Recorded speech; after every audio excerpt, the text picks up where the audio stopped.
Sir इसमें एक question है मेरा सर, अग्निवीर के ऊपर लेकर। सर इसके ऊपर बहुत ज़्यादा क्या कहते हैं बात भी हुई है, और काफ़ी सारा सर बच्चे डीमोटिवेट भी हुए हैं। तो सर इसे आप समझा सकते हैं कि ये हुआ क्या था, मतलब अग्निवीर आई क्यों थी? क्योंकि सर मैंने भी सर इसकी तैयारी की थी, देन मैंने भी सर इसके आने की वजह से सर मेरा भी रह गया था।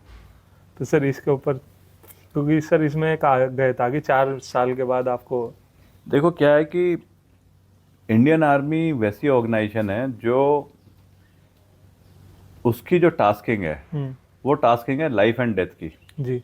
उसमें जितनी भर जिंदगी भर उसको प्रशिक्षण दिया जाता है, जितना उसे ट्रेन करा जाता है, जी। वो उस क्षण के लिए होता है जब लड़ाई में सामने से गोली चल रही होगी और वो इतना मोटिवेटेड है कि उसके बावजूद वो जाएगा और जाकर के मरेगा। सब नहीं मरते हैं, लेकिन हाईएस्ट लेवल ऑफ ट्रेनिंग का जो आखिरी में पर्पस है। अब ऐसी चीज़ों के लिए तो ऑर्गेनाइजेशन खुद ही इतने सिस्टम को बनाती है, तरीके बनाती है कि एक सोल्जर, कोई भी ऑफिसर जैसी हो जवान, उसको ट्रेंड होना चाहिए, उसे मोटिवेट होना चाहिए, उसको अपने परिवार की तरफ से जिम्मेवारियां फौज देखे, उसकी छुट्टी जाने का समय, उसने रिटायरमेंट के बाद में कैसे चलना है, तो सब जब सोचेगी तभी आदमी उस लेवल पे मोटिवेशन में आ सकता है जी। जो कि ज़रूरत है इस इंडियन आर्मी की जिम्मेवारी को करने के लिए। तो इंडियन आर्मी तो कभी नहीं सोचेगी कि उसमें ऐसे तरीके से कोई पैटर्न बने जो कि डिमोटिवेट करने वाला हो। आज एक सिपाही अगर आता है, मैं एक सिपाही आज भर्ती होता हूँ, तो 18 साल 20 साल के बाद में जब मैं रिटायर होता हूँ तो मैं तो रिटायर हो गया, अब नया सिपाही आया, वो कैसे सिस्टम बने कि मैं जो रिटायर हो गया हूँ मेरी बाद में भी देखभाल होनी चाहिए।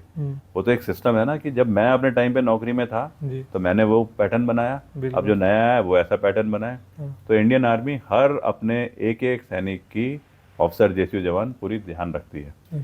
तो अग्निवीर एक पैटर्न है जो एक ट्रायल के बेसिस पे आया, लेकिन इस ट्रायल के बेसिस पे जो क्लॉज डाले गए अग्निवीर में, उनमें ये भी दे रखा है कि शुरुआत है, तो शुरुआत में जो आएंगे फीडबैक्स के बेसिस पे इसको करेक्टिव मेजर्स भी करे जाएंगे। अब मैं इसको दूसरे तरीके से समझाता हूँ कि हमारी जो आर्मी है, इंडियन आर्मी, पहले इसको बोलते थे रॉयल इंडियन आर्मी, क्योंकि ये आर्मी जो है ब्रिटिशर्स ने तैयार करी। आर्मी के दुनिया भर में कहीं पे भी किसी भी देश की आर्मी हो, जनरली उसका पैटर्न, उसके जो आगे की जो टास्किंग होती है, ट्रेनिंग के तरीके हो गए, वो सब सिमिलर होते हैं। थोड़ा थोड़ा फर्क होता है टेरेन के ऊपर, कल्चर, ट्रेडिशन, इनके ऊपर, लेकिन जनरली बाकी सब रिक्वायरमेंट भी सब सेम होती है। तो इंडियन आर्मी जब खड़ी करी गई ब्रिटिशर्स ने, तब इंडियन आर्मी, आज जो हमारे दुश्मन है वो तो एग्जिस्ट ही नहीं करते थे, ना पाकिस्तान था, ना चाइना था, ना टेररिज्म था। उस टाइम पे इंडियन आर्मी की बनावट जो थी, उसमें हर जो एस्पेक्ट इन्वॉल्व होता है वो इस पर्पस से देख करके रखा गया था कि इस आर्मी ने यहाँ की लैंड में नहीं लड़ना है, इसने लड़ना है विदेश में जाकर, बाहर की जमीन में। फर्स्ट वर्ल्ड वॉर दुनिया लड़ रही थी, तो इंडियन आर्मी ब्रिटिश की तरफ से लड़ी, तो वो यहाँ तो नहीं लड़ी, वो सब जगह लड़ी, फ्रांस, अफगानिस्तान, मेसोपोटामिया, उन जगहों पे। Second world war Indian army उसी तरीके से लड़ी। तो उन टेरेन में, उन एनवायरनमेंट में लड़ने की बनावट, ट्रेनिंग, तरीके सब इंडियन आर्मी के वो थे। अब 1947 में हम आज़ाद होते हैं, तो क्योंकि हमारा तो शोषण इतना ज़्यादा ब्रिटिशर्स ने पहले ही कर रखा था, लूट करके ले गए थे हमको बहुत ज़्यादा। अब हमें तो ये था कि अब हम आज़ाद हुए हैं, तो कैसे हम अपने देश को, अपनी सोसाइटी को, अपने कल्चर को दोबारा से फिट और अच्छे लेवल पे लेकर के आए, रिवाइव कर सके। तो हमने कहा हमें किसी से दुश्मनी नहीं करनी है, हम अपने को करते हैं। थोड़ी बहुत आर्मी रखेंगे, और थोड़ी बहुत मतलब जो आर्मी है उसको बहुत ज़्यादा उस पर खर्चा नहीं करेंगे, इन चीज़ों पे खर्चा करते हैं जो देश के अंदर की ज़रूरत है। लेकिन 1947 में हमें पता नहीं था, ये पाकिस्तान उदंडी, वहीं से फितरत इसकी दूसरी थी। 47 में हम आज़ाद हुए, 48 में इसने कबाइलियों वाला हमला कर दिया कश्मीर में। उसमें जब हमला हुआ तो फिर वो जम्मू कश्मीर हमारा हिस्सा बना उस टाइम पे, लेकिन हमें लग गया सडनली कि हमारे पास तो तैयारी होनी चाहिए। 1962 के युद्ध में चीन ने झूठ बोल बोल के हमारे बुरी तरह मतलब हमारी हार हुई है बुरी तरह। तो तब हमें लगा कि हमें तो आर्मी को रखने की ज़रूरत है ही है। जी। तो कई पैटर्न चलते रहे, हम्म। कई इम्प्रूवमेंट चलते रहे। ऐसे ही एक इम्प्रूवमेंट है 1962 में जब चीन का युद्ध हुआ था। जी। उस टाइम पे देखा गया कि युद्ध के बाद में हाँ। कि ऑफिसर्स की बहुत ज़्यादा कमी है। हम्म। तो जैसे अग्निवीर है, जी। उसका नाम अग्निवीर तो नहीं है, लेकिन ऐसा ही एक अग्निवीर पैटर्न पहले ट्रायल हो चुका है। अच्छा, हो चुका ये उसका नाम है इमरजेंसी कमीशन, इमरजेंसी। जिसमें कि ऑफिसर्स को इंडक्ट करा गया जी। 4 या 5 साल के लिए। जी। और 5 साल के बाद में वो गए हाँ। वापस, और उसमें उनको समय को देखते हुए लाया गया। जी। उसी में देखा गया कि इनमें क्योंकि इनको ट्रेन करा जा रहा है, हम्म। तो बाद में इनको कहीं यूटिलाइज करा जाए। तो बीएसएफ जब खड़ी हुई, तो उसी ऑफिसर्स ने जो इमरजेंसी कमीशन के थे उन्होंने खड़ी करी है। उत्तराखंड में एक फेमस आईएएस ऑफिसर हैं, जी। SS Pangti sir. जी। वो गढ़वाल कमिश्नर भी रहे हैं, एक बुजुर्ग हैं लेकिन काफ़ी ज़्यादा नॉलेजेबल। हम्म। वो भी इमरजेंसी कमीशन वाले हैं। अच्छा, उस समय की। उस समय इमरजेंसी 3 के थे वो। जी। और उसके बाद में फिर वो गोरखा रेजिमेंट में गए थे, जी। और फिर वो आईएएस में आए, मतलब वही 4 साल नौकरी करने के बाद। जी। तो उस टाइम ये पैटर्न देखा गया। 1977 में एक और पैटर्न देखा गया जिसमें 7 साल के लिए नौकरी में रखा गया। अच्छा। तो इसमें कहीं अच्छाई खराबी किसी के खिलाफ नहीं था, लेकिन वो पैटर्न देखे गए और रोक दिए गए। अच्छा। कैसे कैसे इंडियन आर्मी स्ट्रांग होती गई। तो वो पैटर्न अभी आया है दोबारा। अभी ये जो 4 साल का जो अग्निवीर का पैटर्न है, जी। इसमें क्या है देखो कि 4 साल तक आप रहोगे। जी।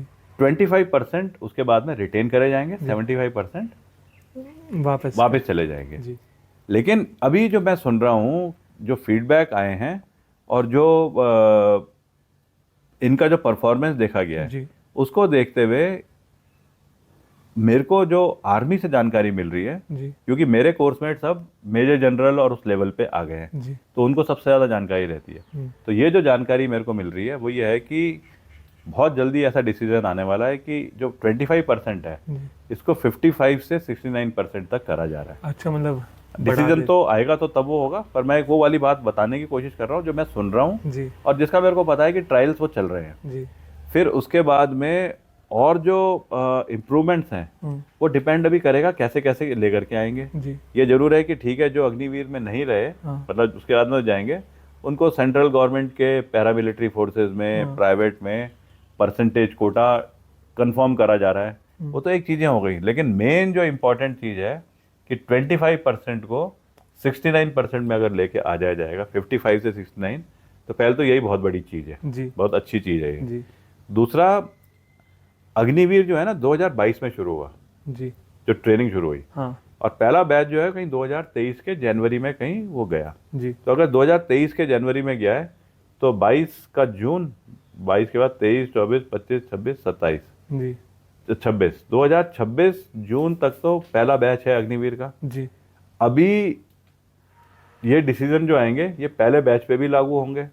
तो आज जो यूथ है उनको कुछ लोग जो डिसओरिएंट कर रहे हैं कि अग्निवीर की वजह से तो तुम्हें आर्मी में जाना ही नहीं चाहिए, मेरे ख्याल से यूथ को उनकी बातों पे नहीं आना चाहिए, क्योंकि इम्प्रूवमेंट और चेंजेस आ रहे हैं। तो उन्हें सबको इंडियन आर्मी में आना चाहिए, और पहले बैच में भी कहीं नुकसान नहीं होगा, सबको कहीं ना कहीं बेनिफिट होगा। लेकिन मान लो कोई यूथ डिसओरिएंट होकर के कि ये तो अग्निवीर 4 साल का ही है, वो कहता है मैं नहीं आऊँगा, और अब जो मैं चेंजेस बोल रहा हूँ चेंजेस आ जाएंगे, तो उसकी तो मतलब लाइफ गई, उसका तो टाइम चला गया। उसे वो टाइम वेस्ट नहीं करना चाहिए, उसे जरूर अग्निवीर में आना चाहिए। इंडियन आर्मी में दोबारा से पहली वाली बात बोल रहा हूँ, अपने सोल्जर्स की, अपने बुजुर्गों की, रिटायर्ड की, और जिनको फौज में लेकर के आना है, उनको उसी पैटर्न पे लेकर के चलती है कि इंडियन आर्मी का कॉन्सेप्ट है हर किसी को ट्रेन करना। जिस दिन पता है उसे कि मरना है, फिर भी वो बगैर घबराए जाए, वो तभी हो सकता है अगर हर कोई मोटिवेटेड रहे। और हर कोई मोटिवेटेड रहे, उसमें अग्निवीर को तो एक नाम दिया गया है अग्निवीर जी, वो प्रॉपर प्योर तरीके से अच्छे चीज़ों पे आएगा, ये इसमें कोई दो राय नहीं है।